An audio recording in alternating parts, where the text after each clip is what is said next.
We've been talking a lot about giving and receiving feedback, and if you've been tuning in recently, you know that Art took a piece that I had written called City Island Diner, a piece that I had been struggling with for quite a number of years, and gave some feedback on it. Always appreciated, and to be honest, that should give you a little bit of insight of what Art and I's friendship has been like for 30 plus years. I give him a piece, he gives me some insight, he gives me a piece, I give him some insight. Hopefully, that's the kind of relationship that you're building with your readers for your work. Now, I'm going to be honest. It's always difficult to get feedback that doesn't say, man, you are the next Michael Crichton. You're kind of like a Franz Kafka mixed in with Kurt Vonnegut and with a dash of, Dan Simmons in there. Yeah, it's always difficult because you're never going to get that.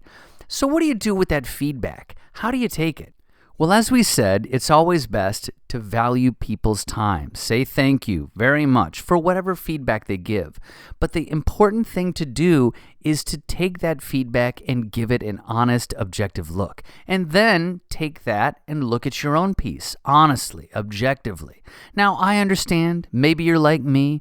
Maybe you get some feedback on a piece. You were hoping that it was going to be all positive and glowing, but it's not really the thing you wanted. So I know.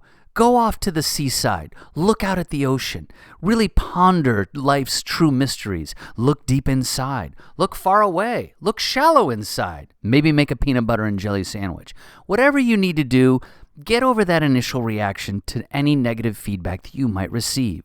The person who's reading your piece is only trying to be helpful. As we've said many, many times here before, everyone has their own way of doing things. But if I may offer some advice on how to deal with feedback that isn't exactly giving your piece the glowing review that it is, give it time. Let it sit. Give it time. I know sometimes I get very, very excited about a piece that I want to have out there. I really like it. I'm really excited about this one sentence in these 5,000 words that I've written, or these 2 words in a 300-word piece that I've written, and I just want to get it out there. Also, because I really want to get it done, because I've probably got an episode of Star Trek that I want to watch.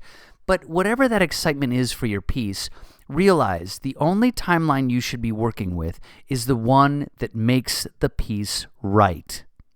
I have submitted things that I didn't feel were right so many times, and of course they got rejected.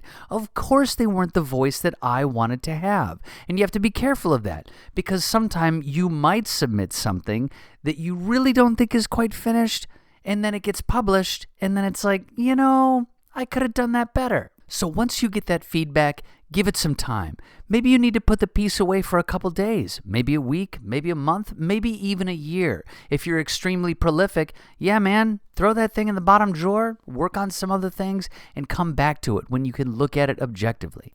If you're struggling with a piece like the one I was talking about with Art, then maybe you need to give it a little bit more time. Maybe you need to change some things up. What is your daily writing routine, your weekly writing routine? What is your writing routine that you have, that you only get to like once a month? Whatever it may be, maybe try turning it on its head. Let me give you a quick example of something that I've discovered about my own self. I love writing in the morning.